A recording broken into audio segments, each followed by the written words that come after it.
एक और बड़ी खबर, ईरान में हमले के बाद अफरा तफरी मच गई है।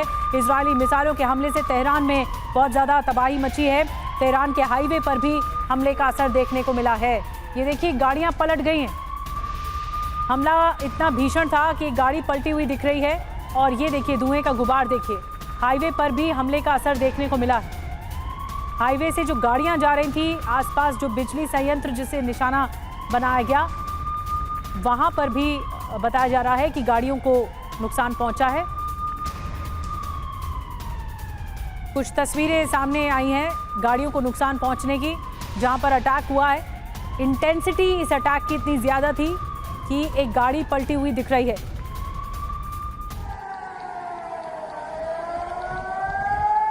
और अस्थाना सर, इस वक्त अस्थाना सर के पास मैं चलूंगी। एक और बड़ी खबर जल्दी से बता दें, तेहरान में भीषण स्ट्राइक से तबाही मच गई है। तेहरान से भयावह तस्वीरें आनी शुरू हो गई हैं। तेहरान में हर तरफ धुआं ही धुआं दिखाई दे रहा है। इससे पहले भी जो हमने तस्वीरें दिखाई, ये देखिए, ये तस्वीर देखिए कि कितनी भयानक तस्वीर है ये।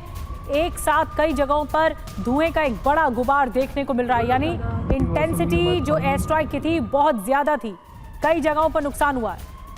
अस्थाना सर, अभी ऐसा लग रहा है कि इन पिछले 2 दिनों में ईरान ने जितना नुकसान पहुंचाना था, जितनी मिसाइलें दागनी थी, वो दागी गई। लेकिन अब इजराइल भी फुल फ्लेज्ड तरीके से एयर स्ट्राइक कर रहा है और नुकसान की तस्वीरें भी आ रही है ईरान से। ये वॉर कहाँ जाता हुआ दिख रहा है? इसमें क्या बाकी मुल्क भी कूदेंगे?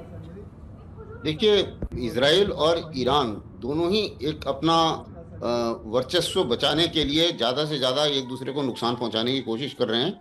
और जैसा कि आपने बताया था, दायरा भी बढ़ रहा है। किसी और देश के कूदने की बात ज़्यादातर मुझे नहीं लगता कि कोई और देश इसमें डायरेक्टली घुसेगा, क्योंकि जो इनके अरब नेबर्स हैं वो तो इसमें घुसना नहीं चाह रहे हैं। उनकी काफ़ी सांठगांठ है अमेरिका से भी और इजराइल से भी कुछ हद तक। और जहाँ तक, और वो ईरान को वैसे भी पसंद नहीं करते हैं मोस्टली देश जो उनके आसपास वाले हैं। शिया सुन्नी डिवाइड है, वैसे भी है, और ईरानी रिजीम की कोई बहुत ज़्यादा दोस्ती आसपास वालों से है नहीं।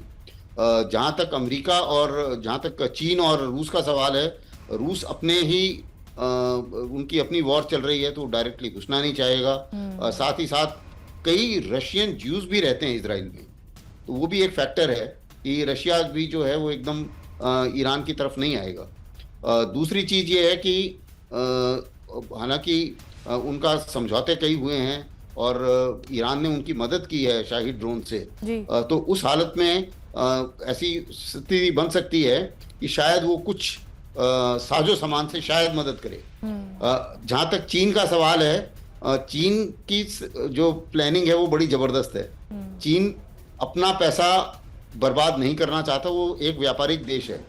उसका कहना ये है कि अमेरिका ने जितना भी उतना डिफेंस बजट बढ़ा के और सब जगह वो लड़ाई करवा के अपने पैसे बर्बाद करते रहें। बहुत अच्छी बात है, अमेरिका डाउन हो रहा है और वो अपने पैसे अपने ही देश में लगाते हैं और बाहर इन्वेस्ट करते हैं। वो किसी की लड़ाई में नहीं घुसते। आपने देखा होगा इतनी सारी लड़ाइयां हो गई। सर, 100 बात की एक बात आपने जो एक बड़े स्तर पर बताई, इसका सार ये निकलता है कि बाकी मुल्क सिर्फ अपना हित देखेंगे। अब कौन मिलिट्री सपोर्ट कर पाता है ईरान को, ये बड़ा सवाल होगा। कर्नल टिक्कू और मेजर जनरल अस्थाना, बहुत बहुत धन्यवाद अपनी प्रतिक्रिया हम तक रखने के लिए कि युद्ध इस वक्त किस दिशा में आगे बढ़ता हुआ दिख रहा है।